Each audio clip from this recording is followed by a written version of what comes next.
Gentlemen, welcome to Fight Club.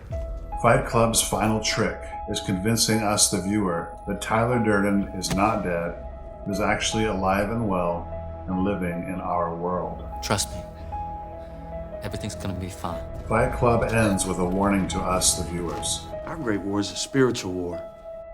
Our Great Depression is our lives.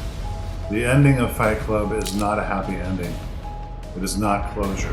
We've all been raised on television to believe that one day we'd all be millionaires and movie gods and rock stars, but we won't. The director of Fight Club doesn't like happy endings where everything is resolved.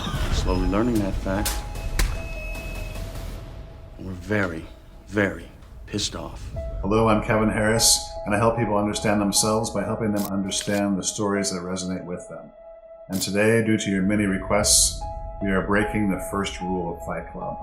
The first rule of Fight Club is, you do not talk about Fight Club. The movie ends where it began, with a gun in the narrator's mouth and Tyler Durden asking, Would you like to say a few words to mark the occasion? In the opening version of the scene, the narrator says, I can't think of anything. but in the final scene, he says, I still can't think of anything. and Tyler replies. Flashback humor. This moment is crucial because it breaks the fourth wall, letting us know they're aware that we, the viewer, are watching. The film admits that it is talking to us. It is not just a dark, disturbing psychological story, although it is that. It also is a commentary on real life and the dangers of manipulating the story we are being told. Throughout the film, Tyler gives us tutorials on how movies and movie projectors work. He explains changeovers, how one reel ends after a beat and another begins, usually unnoticed by the audience. Fight Club shows us how it has been manipulating us, the audience, Want to switch seats? switching between two characters, also unnoticed. It's called a changeover. The movie goes on, and nobody in the audience has any idea. And Tyler brags about inserting a single frame of pornography into films while he was a projectionist. Nobody knows that they saw it, but they did. And then at the very end of Fight Club, in the final seconds, after Tyler Durden is supposedly gone, a single pornographic frame flashes into view. It's not a glitch. That's pain. It's a signature. It's telling us that Tyler is still here. He's still manipulating us. I'm begging you, please don't do this. I'm not doing this. We are doing this. This is what we want. He may be gone from the story, So let's all of us here follow Thomas's good example and really open ourselves up. but he has somehow transcended the story. He is manipulating the story that we are experiencing. Project Mayhem, Tyler's terrorist movement, can't be undone with a single act of conscience. You're making a big mistake, fellas. You said you'd say that. I'm not Tyler Durden. Told us you'd say that too. What the narrator set in motion is moving independently of him now. That part of himself that wanted to destroy the world has taken root in others, and now it's real. Maybe Tyler Durden is dead, but people like him are very much alive.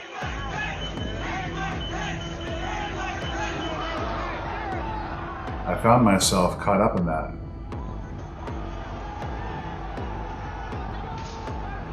There was a time that I was watching the news every day. Abolish! Abolish! Outraged media, political commentary. I found myself feeling angry, blaming the other side. It made me feel more alive. When the fight was over, nothing was solved, but nothing mattered. Afterwards, we all felt saved. I was part of something bigger than myself, We should do this again sometime. and I felt it. That electricity, that purpose. I would get up from my chair charged with righteous energy. The hysterical shouting was in tongues, like at a Pentecostal church. Because I was right, and they were wrong. The other side wasn't just misinformed. They were dangerous, evil, and even stupid. Just like Fight Club, it started out as a release. I found freedom. Losing all hope was freedom. But it quickly became something darker, because both sides do this. They make you believe you're in a war. Tyler built himself an army. They offer identity, clarity, and belonging. We are all part of the same compost heap. If you just pick a side, and both sides think they are righteous. Our fathers were models for God. If our fathers bailed, what does that tell you about God? But God doesn't want us stirred up in anger against our neighbors. God says to love our neighbor and even to be one. I do not pray for these alone, but that they all may be one as you, Father, are in me, and I in you, that they also may be one in us. And I wasn't feeling one with my neighbor. Tyler and I were alone for a half a mile in every direction. I was feeling angry. And why? Because the narrator, who I trusted, was manipulating the story. You have very serious emotional problems. I was believing the propaganda without questioning the sources, forgetting that between stimulus and response, I have a choice. Tyler Durden lives on Paper Street, which is significant. A paper street is a road that only exists on maps, inserted by cartographers who catch plagiarists. So yes, Tyler exists on Paper Street. He exists only on the map, not in reality. There is no Tyler Durden. There is only us. Because we're the same person. That's right. That's the final trick of Fight Club. We think it's about rebelling against consumerism or masculinity or the system, but it's really about responsibility. Yeah, did you start that one? No, I thought you did. Nah. It's not Tyler who punched that guy. The people you are after are the people you depend on. It's the narrator. It's not Project Mayhem that blew up the buildings. In Tyler we trusted. It's the choices made by individuals to follow a charismatic and destructive leader. All the ways you wish you could be, that's me. It's easy to blame the other side. It's easy to follow a mob.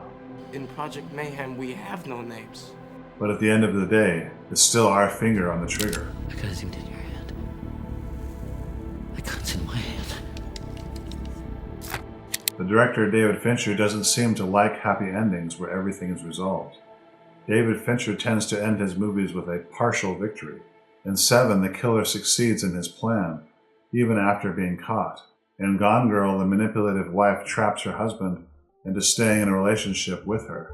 And in Fight Club, the hero regains sanity, but not power to stop anything. The narrator has just begun to take ownership of himself. A 30-year-old boy. But the damage is done. The world is already burning. Watching the buildings explode around them, the narrator and Marla hold hands, like Adam and Eve after eating the forbidden fruit and now falling from grace. But holding hands with Marla is a sign that the narrator is trying to change. Tyler, you're the worst thing that ever happened to me. Earlier in the movie, Tyler tried to dissuade the narrator from Marla. She's a predator posing as a house pet. Stay away from her. And from women in general. We're a generation of men raised by women. I'm wondering if another woman is really the answer we need. But now it's like reaching across the aisle, political or otherwise, healing a relationship, seeking understanding, and working together in a fallen but real world. You met me at a very strange time in my life. This isn't a happy ending. It's a reckoning. It may be too late for the characters in the movie, but it's the opportunity for a new beginning for us, the viewer. You are not your job. You're not how much money you have in the bank. One where reality and responsibility is hopefully accepted and not escaped from. So what's the takeaway? People do it every day. They talk to themselves. They see themselves as they'd like to be. We don't stop Tyler Durden through violence. We stop him by refusing to listen to him and others like him. The ability to let that which does not matter truly slide. By remembering that violence, no matter how cathartic, doesn't build anything, only tears down. It may feel good in the moment, Thank you for this. but then it separates us from each other They shot Bob. and from real lasting peace, internal and external. Stop! I'm going to my cave. I'm going to my cave. I'm going to find my power animal. Peace I leave with you, my peace I give unto you. Not as the world giveth, give I unto you. Let not your heart be troubled, neither let it be afraid. Tyler Durden's story isn't over. It is alive and thriving in the world. Yeah, with enough soap, we could blow up just about anything. But our story also isn't over. I'm trying to tell you that I'm sorry. Because what I've come to realize is that I really like you, Marla. We can choose. We can change. We can heal. And that is the moral of this story. My eyes are open. Thank you very much for watching and for sharing this video. I'll talk to you next time.